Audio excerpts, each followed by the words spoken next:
have talked a lot about security guarantees, and now we've seen your proposals. You also say you have no intention of invading Ukraine. So will you guarantee unconditionally that you will not invade Ukraine or any other sovereign country, or does that depend on how negotiations go? And another question, what is it, do you think, that the West does not understand about Russia or about your intentions? Thank you.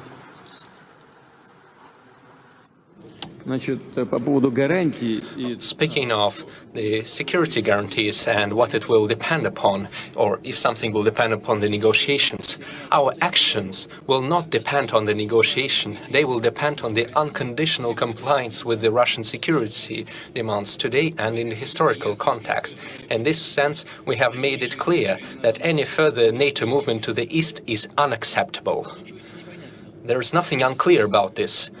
We are not deploying our missiles over at the borders of the US. No. On the other hand, the US is deploying its missiles close to our home, on the porch of our house. So, are we demanding something excessive? We're simply asking them not to deploy their attack systems over at our home. What is so unusual or peculiar about that? So, what would the Americans think if we, for example, decided to come to the border between, say, Canada and the United States or Mexico and simply deploy our missiles over there? Well, did Mexico and the US never have any territorial disputes? What about California? What about Texas? Did you forget about that? But everything seems to have calmed down. Nobody remembers those things, just like the way they remember about Crimea. We try not to remember the situation in Ukraine. Who created that? Who started the crisis? Was that Lenin? Yes, when he declared the Soviet Union in 1922 and then the Constitution of 1924 following his death, was following the principles of Lenin. This is a matter of security, not just history. This is about security. It is not the negotiations that matter. It is the outcome, the result. I've reiterated this many times, and you're well aware that we said not an inch to the east. That was the NATO guarantee in 1990. So what became of that? They fooled us. We've seen 5 waves of NATO expansion. Now they're in Romania and in Poland, and they're deploying the relevant attack systems over there. That's what we're talking about. You should finally understand, we're not threatening anyone. We did not come to the US borders or to the UK borders. No. They came to our borders, and now they're saying that Ukraine will also join NATO and they will deploy their systems there. Or not just NATO, they will simply deploy it on a bilateral basis. They will deploy their military bases and their attack systems. That's what we're talking about. And you keep demanding some guarantees from us. You must give us the guarantees. It is up to you, and you must do this immediately, right now, instead of keep talking about this for decades. And use this small talk and soft talk about the need for guarantees of security for everyone. This is exactly what we mean. We are not threatening anybody. And now to the second part of your question. Could you repeat that, please? What is it that you think that the West does not understand about Russia or about your intentions? No, знаете что? Yes, exactly. Well, you know, what you understand or what you don't understand, sometimes it seems to me that we live in 2 different worlds. I was speaking about very obvious things. How can you not understand that? You say you will not expand, and then you keep expanding.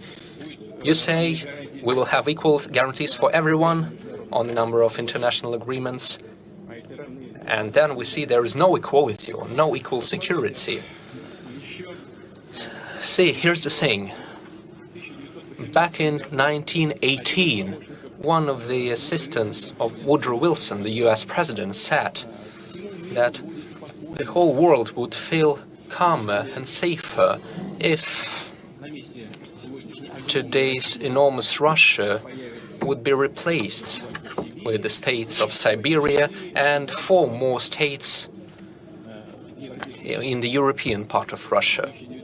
That was set in 1918, and in 1991 we separated into 12 separate parts. It seems to me that our partners were not satisfied with that. They think that Russia is a tad too large. Even the European countries have turned themselves into a union of states. They are quite small states with populations of 60 to 80 million people, but even after the dissolution of the Soviet Union, we only had 146 million people, and that is too much for the West.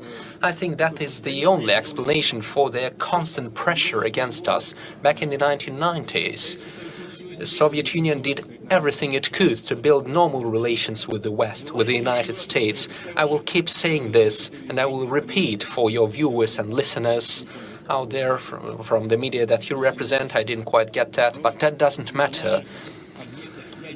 Our nuclear sites, our military nuclear sites, had experts from the US intelligence authorities. They were going there. That was their job, to visit the Russian military nuclear sites. They spent their whole days over there. And the Russian government had advisors from the CIA working inside of it. What else did you need? Why did you have to support the terrorists in Northern Caucasus and use the terrorist organizations to reach your goals and break down the Russian Federation? This was exactly what you were doing, and as a former director of the FSB, I know that. We were working with the double agents, and they were reporting to us on the tasks of the Western intelligence agencies. Why did you have to do that? You should have done something different, perhaps treat Russia as a possible ally and strengthen trust. But no, instead you tried to keep breaking us up. And then you started the NATO expansion to the east. We were saying, don't do that, you had promised you wouldn't. And they say, where is it put in written form? Nowhere. Well, then F off, and we don't care about your concerns. And every time we kept responding and trying to make obstacles, we were expressing our concerns about that. But they say no. So you can do whatever you want about your concerns. We will do whatever we need. 1, 2, 3, 4, 5. We witnessed 5 waves of NATO expansion. Why can't they understand? What is unclear? I believe everything is clear. We are thinking about our own security. Почему мы так остро реагируем на расширение НАТО? В принципе, мы понимаем ценность, либо отсутствие от ценности НАТО и опасности для нас самой организации. Но что нас беспокоит? Нас беспокоит практика принятия решений. Я знаю, как принимаются они. Я помню одну из наших последних встреч с президентом Клинтоном, когда еще Клинтон был президент. Он приезжал в Москву. Да, и я в ходе дискуссии сказал, может быть, посмотреть такой вариант, что Россия может быть вступать в НАТО. Клинтон вдруг ответил, что ж, я не против, но вся делегация американская очень занервничала. А вы можете попробовать подать заявку в НАТО? Вы понимаете, почему занервничали наши партнеры? Да потому что если Россия присоединится, во-первых, у нее всегда будет свой голос. Мы не позволим нами манипулировать. Но наши американские друзья даже мысли об этом не допускают. Under the rules of NATO, I believe you'd have to share all your nuclear information with the United States. Вы понимаете, в чем дело? Наша открытость перед партнерами, в том числе и перед Соединенными Штатами, после развала Советского Союза и после смены политической системы, была настолько большой, что она распространялась и на наши ядерные силы. У нас практически не осталось никаких тайн.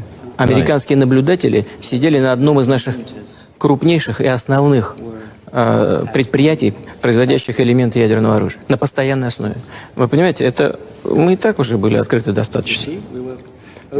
И никаких дополнительных угроз для нас в этом не было.